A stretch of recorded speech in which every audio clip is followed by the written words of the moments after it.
Good morning. Thank you, Madam Moderator, for that warm introduction. Good morning to the NTA team putting this excellent convention together. Good morning to the sponsors. Good morning to the viewing and listening public.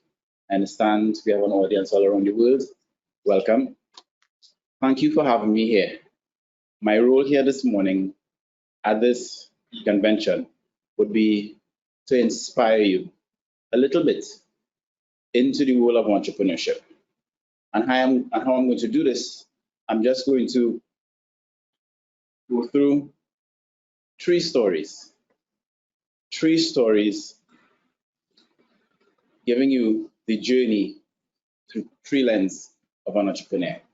First, I'm going to describe to you the enthusiast. I'm then going to describe to you the academic. And finally, I'm going to speak to you about the innovator.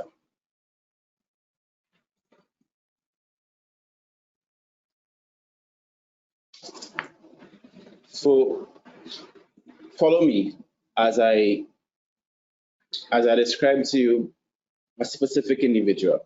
Imagine a young man, 17 years of age.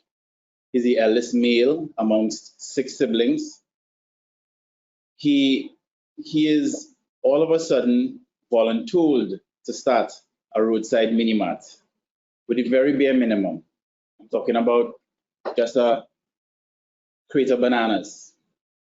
And from that, it turned into a pack of potatoes. From that, into soft drinks. From that, into a full-fledged mini mart. And within 1 year of this development, he gets into transportation and delivery. What are some of the successes coming out of that journey, of this enthusiast? Well, at a very young age, he becomes financially independent. Some of the stumbling blocks that he encountered on his journey was little guidance, no experience. And so, in spite of those roadblocks, he was able to display certain attributes, certain qualities. These qualities are ambition, high drive, high energy, and he was very, very humble. Next, I'm going to speak to you about the academic. The academic in this example, this person was able to acquire formal training. He has his master's, he has his bachelor's degree. He was, through his experience, afforded opportunities to travel and excel while brainstorming new and developing business ideas. What are some of the successes this academic entrepreneur was able to display? He was able to win multiple business plan competitions. He was able to hone his craft.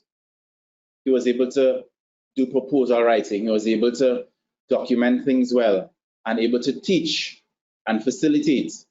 These are some of the opportunities that was afforded to this academic entrepreneur. And unfortunately, some of his roadblocks were losing some investment money. Yes, he can present well. Yes, he has a sound understanding of the business. But some of it ended up being wasted. All in all, he was able to display discipline, teamwork, resilience, because this particular academic entrepreneur was able to find within himself the ability to move on. There you see Taxi Me Too. This is a precursor to what we now experience here, right in Trinidad and Tobago, your ride-sharing concept. It's a concept that is not new internationally, but locally, it's something that has been given the opportunity to develop. Ideas to Innovation. This was a governmental program where young entrepreneurs would gather in teams, brainstorm innovative ideas for the future, and develop it right here in Trinidad and Tobago. These are some of the opportunities afforded to the academic entrepreneur. Aluminex Trinidad and Tobago. It's a downstream manufacturing facility that specializes in aluminum products. I remember there another presenter here yesterday, Mr. James. who specializes in metals and metal industries. These are some of the experiences that make up this academic entrepreneur. So follow with me now. I am walking you through the journey of an entrepreneur. Next, we have the innovator. This innovative entrepreneur is a different kind of entrepreneur. You find someone who's more mature, someone who's married with 3 children, and on his mind are the things such as building legacy, building generational wealth. He's in a situation where he cannot afford to fail.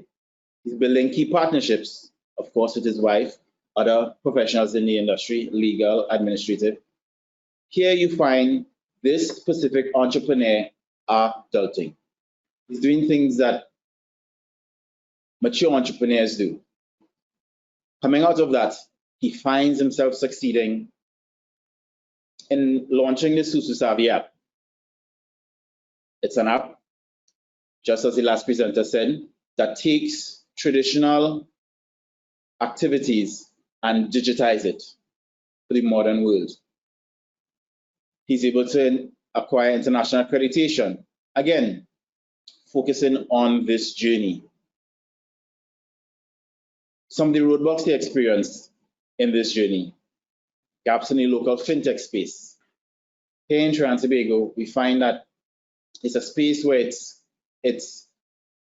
in the early days, according to the last presenter. It's something that's being developed. It's something that's being supported more and more. It's an environment where you have a low risk investor situation. But some of the benefits that come out of these experiences for this innovative entrepreneur are experience. He's able to grow, learn from past mistakes, improve on others. He's able to network, and he's also able to focus. And so I invite you, as you follow me through these 3 journeys, which type of entrepreneur are you? Are you the academic entrepreneur? Is it that you're in an environment where you're working with teams? Are you in a space where you're able to be resilient and push on through? Are you the enthusiast? Are you the enthusiast? Are you full of energy? Are you full of life? Are you the type of person that wants to get it done? Or are you an innovator? You know how to think differently. You know how to find solutions. You know how to put teams together. Or are you in the unknown?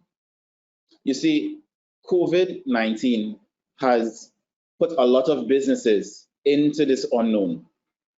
It has put them in a spot where they have to do things differently. And so, as you reflect on these experiences, I want you to know who you are. I can tell you that all of these experiences are me. At one point in time, I was young, full of energy, full of life, and I was volunteered, I'll tell you, by my father to pursue a particular path. You may be, as a student looking at this presentation, being volunteered to sign up for a specific program. That's fine. What I'm telling you is to embrace the experience. Maybe you are an academic where you're in an environment where bright minds are put together. Maybe your next business partner is sitting right next to you in your classroom or in your workspace. I am telling you to take these journeys, these experiences, and develop yourself into an entrepreneur. Yeah? And so the sky, in fact, Madam Moderator, not even the sky, the world, your imagination is your limit.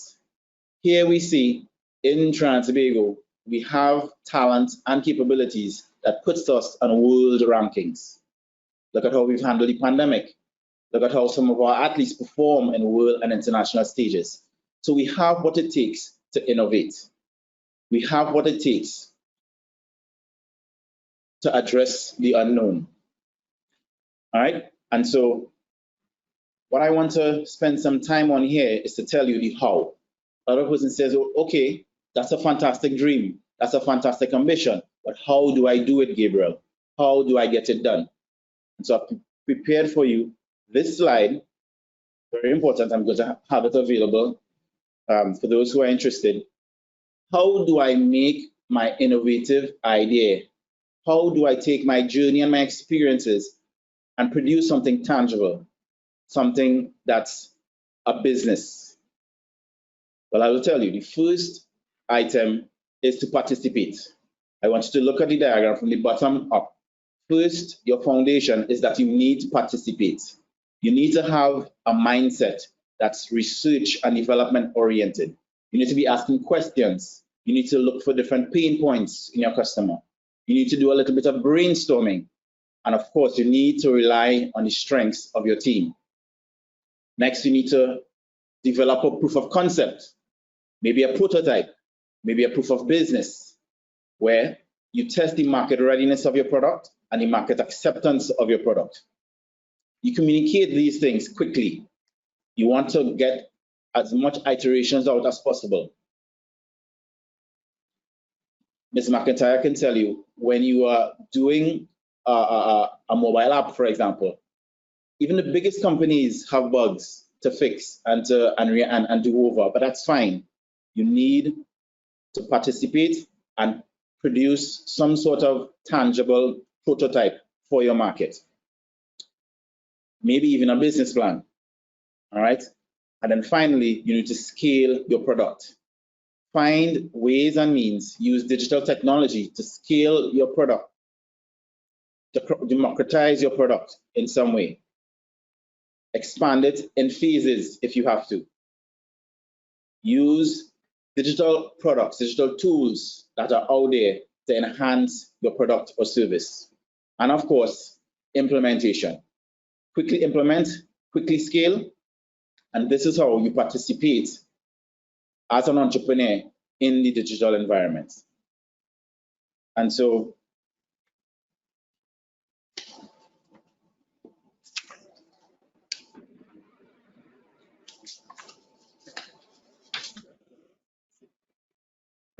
I commend NTA for this e-convention. I can say definitely it's a step in the right direction.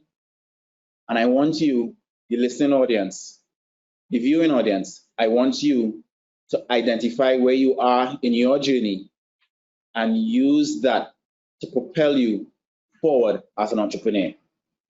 Thank you very much.